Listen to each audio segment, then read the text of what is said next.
Kalibutan, kundi nakabaton kita sa Espiritu. Naging padala sang Diyos, agod nga aton may waloan ang tanan nga ginhatag sang Diyos sa aton. 13. Gani ula kami naghambal sa mga pulong nga gintudlo sang kaalam sang tawo, kundi sa mga pulong nga gintudlo sang Espiritu. Samtang nagasaysay kami sang espirituhanon nga mga kamatuoran sa ilang agipuyan sang Espiritu.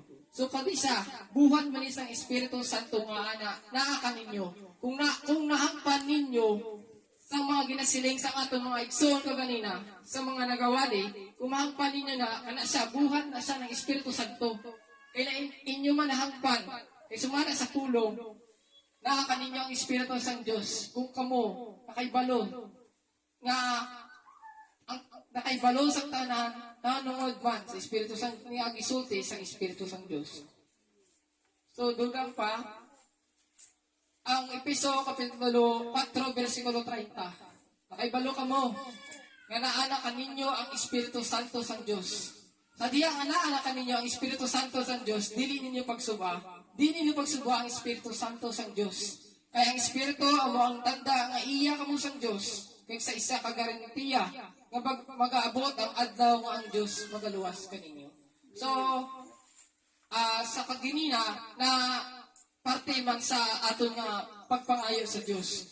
Anong hinungdan, nganong dili man pamatian sa Diyos, hinungdan, nganong dili pamatian sa Diyos, ang aton ginapangayo. Santiago, Kapitulo 4, versikulo 3. Akong basahon.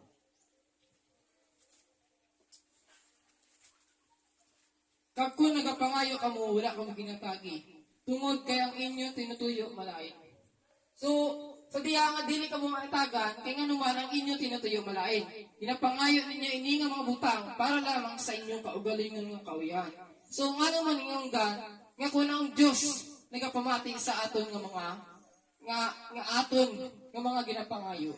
Sumala sa Uhan, Kapitulo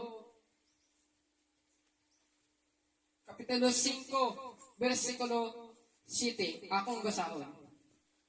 Kung kamo nagapabilin sa akon, kagang akon mga pulong, nagapabilin sa inyo, dayon, pangayo kamo sa bisan anong aluyag ninyo, kag inyo ini, mabaton. Sumala ka sa, sa ako nabasa, Juan Kapitulo 3, versikulo 22. Mabaton ta ang bisan ano nga aton pangayon sa Diyos. Nga, bisan ano pang aton nga pangayon sa iya, tungod kay kita nagatuman sang iya mga sugo, kag nagahimo sang iya nahamutan. Pero dili man ingon nga kita, kung magpangayo sa iya, ano na lang paghatag kanimo, sang imo ginapangayo, kung ang imo ginapangayo dautan. Siyempre, ang iya man naghihatag, ang kaayuhan para kanato. Kaya ang Roma Kapitulo 8, versikulo 28, akong ibalik,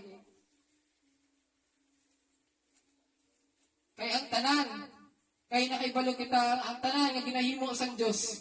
Tanan nga mga butang nga ginahimo sang Diyos para sa kaayuhan sa mga nagayugma sa iya.